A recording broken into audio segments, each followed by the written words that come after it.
पवित्र भोर। सुबह की पहली किरण ने आकाश को केसरिया रंग में रंग दिया। 12 साल की अनिका ने अपनी दादी का हाथ थामा और गंगा के रेतीले तट पर उनके नंगे पांव रेत में धंस गए। चारों ओर तीर्थयात्रियों का सैलाब, भगवे वस्त्रों में लिपटे साधु, प्रसाद लेकर चलते परिवार और मंत्र गुनगुनाते भक्त। प्रयागराज के संगम की ओर बह रहा था।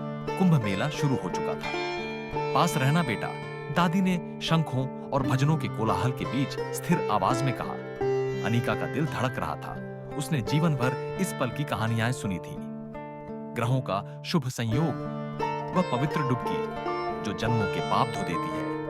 पर इस विशालता के लिए वह तैयार नहीं थी। गेंदे और धूप की सुगंध, बर्फीली हवा में नागा साधुओं का निर्भय ध्यान, मंदिरों की घंटियों का प्राचीन आह्वान सा गूंज। नदी में उतरते ही ठंडे पानी ने अनिका की सांस छीन ली। वह ठिठक गई। दादी की झुर्रियों भरे हाथ को और जोर से पकड़ते हुए, देख, बूढ़ी महिला ने क्षितिज की ओर इशारा किया।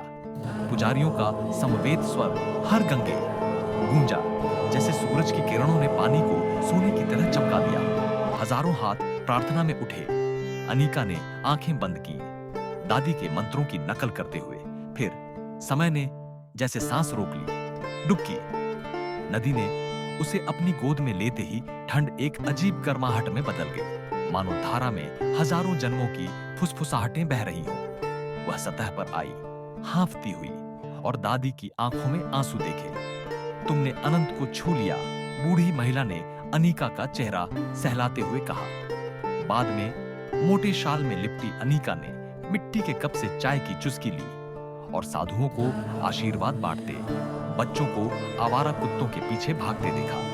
दुनिया अब भी गुंजायमान थी, पर उसके भीतर एक शांत निश्चयता गूंज रही थी। एक धागा जो उसे यहां मौजूद हर आत्मा से सदियों पहले इसी नदी में, इसी सूरज के नीचे खड़े दादी पोतों से जोड़ रहा था।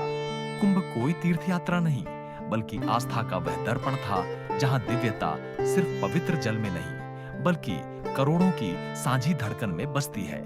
अनिका ने दादी का शाल थामे मुस्कुराई। अब वह समझ गई थी, वे सभी एक ही अनंत नदी की बूंदें थे।